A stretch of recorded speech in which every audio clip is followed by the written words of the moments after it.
All right, guys. So I came across an interesting interview with Bernie Sanders on CNN, in which he's discussing his thoughts on Biden withdrawing all troops from Afghanistan, or at least an overwhelming majority of them from Afghanistan by 9/11. Okay, by September 11th of this year. Now, in this discussion, Bernie is going to say something that I think is very surprising and very rare to hear from the left, especially the far left. Take a listen. Afghanistan for a very, very long time. But CNN has learned President Biden made this decision against the advice of some of his top Pentagon and State Department advisors. Does that at all give you pause? No, I think the president is right. Wolf, I think 20 years of war, the longest war in the history of this country in Afghanistan, is enough. I think 2,500 brave men and women who gave their lives in that war is enough. I think the expenditure of $2 trillion is enough. In other words, enough is enough. So I applaud what the president has done. And in truth, despite what Mitch McConnell was just saying, what President Biden is doing is picking up on the negotiated agreement that President Trump put together. I am not a great fan of Donald Trump and his administration, but he was right in trying to end endless wars. These wars cannot continue to go on forever. And we've got to learn that in many respects, diplomacy, various types of educational aid, healthcare aid, is much more important and much more effective than an occupying force on the ground. All right, guys. So there you have it. Bernie Sanders giving Trump credit where credit is due, right? And this is what I've been telling people, right? One of the things I like about Trump, was his foreign policy, right? Was the fact that, he tried to bring our troops home, right? He tried, okay? And to some aspects, he was successful at that. And others not so much. And I don't think that's necessarily his fault as much as that the military industrial complex is strong. And I wouldn't be surprised to hear that, Biden may be facing some troubles, right? So I'm not holding my breath on the 9/11 deadline actually happening. I don't know. I hope that it happens, right? Because I think America is fed up with these endless wars on both sides. Okay, I think that the left and the right both can agree that this is something that we want to be done with.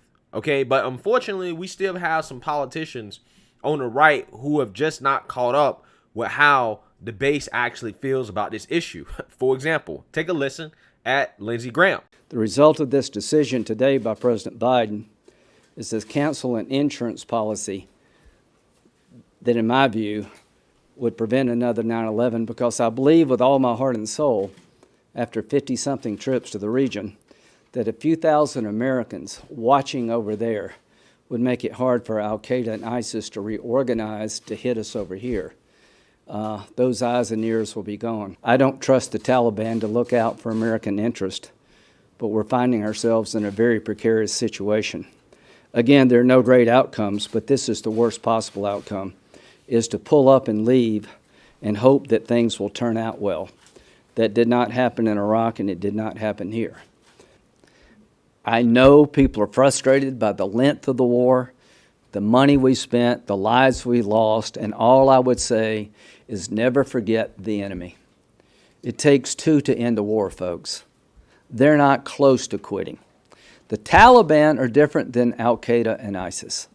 I don't believe they will attack us here at home, but I believe they will allow Al-Qaeda and ISIS to roam freely in Afghanistan. They don't have the will or the capability to police them, and I think this is a high-risk strategy, and I pray that I'm wrong.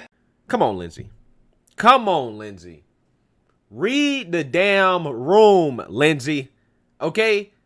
If Bolshevik Bernie can go on national TV and give Trump credit, right, what credit is due in terms of Trump trying to end the wars, right, and trying to pull us out of Afghanistan, and then you come out here and you talk about how that's a mistake and how we should stay there because it might prevent another 9/11. I'm like, bro, how long do you want us to be there? What is the end goal? What do you want us to do? You want us to permanently occupy Afghanistan? Okay, because if you want us to do that, tell me why. Okay? Are we supposed to just stay there forever so that we can prevent another 9/11? Really? Okay, I mean, because we don't even have a real explanation for exactly why 9/11 happened. Okay, there's multiple competing theories out there I'm not going to get into. But to say that if we leave, it's going to cause another 9/11, I think that's reckless. And I think that it just shows how some politicians really are just so tied down to this, U.S. being the world police, this imperialistic complex that really has overtaken the establishment, right? And Lindsey Graham is one of those guys that, I think is a part of that. So is Mitch McConnell, okay? And it's almost like they don't even care about what their constituents think. They don't even care about, what the American people think on this issue, right? The American people are tired of sending our troops overseas to die for nothing, right? To die so that we can basically extort these countries for their natural resources. Because that's what we're doing, right? Kamala said it, right? She came out and said it. Wars used to be fought over oil. Now they're going to be fought over water, right? The politicians know the deal. They can't deny it anymore.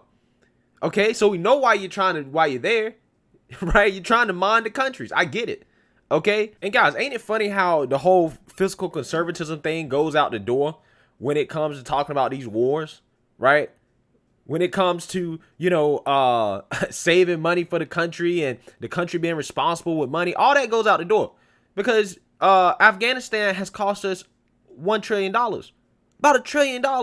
Okay, $1 trillion, 150 billion of which have went to rebuilding another country, right?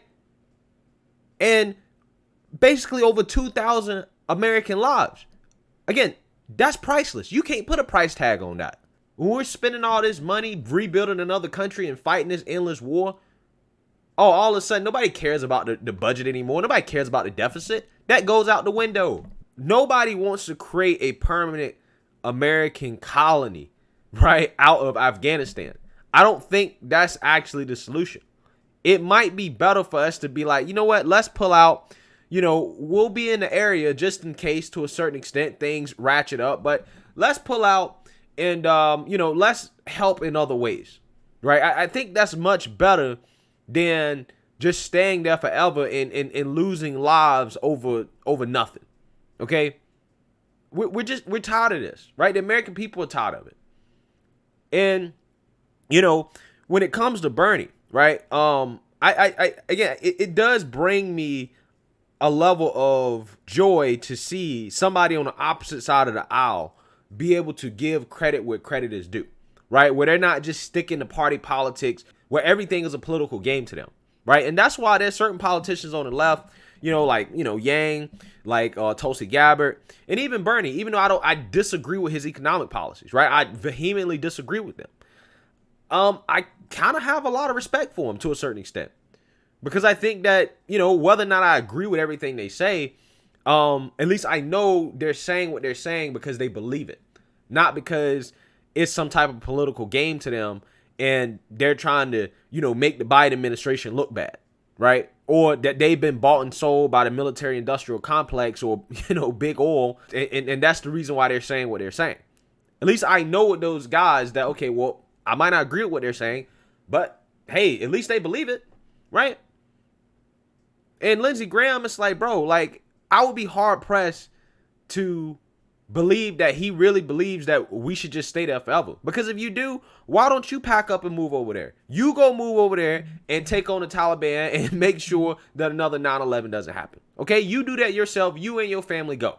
Okay? If you really believe it that much. But otherwise, I just think that it was probably better for him just not to say anything about this, right? And I'm with him. I hope that, pulling out, that nothing happens. I really do. I hope that, there's no negative blowback from this. But I think that, at this point, people are getting tired of this war. We've been in this war for 20 years. At some point, we have to have some end goal. At some point, we have to realize that, okay, we're at the point where there's nothing else to gain from this. Let's cut our losses and dip. Okay, let's protect the American people. Let's put the American people first. Let's put these American troops first. Okay, that's what it's about. So, I'm disappointed in Lindsey Graham on this issue. And, it is surprising to see somebody like Bernie come out and give Trump credit where credit is due. But hey, we're living in an upside down, topsy-turvy world, so I shouldn't even be that surprised. So let me know what you guys think. Make sure you like, comment, and subscribe. Most importantly, share a Black conservative perspective. Peace.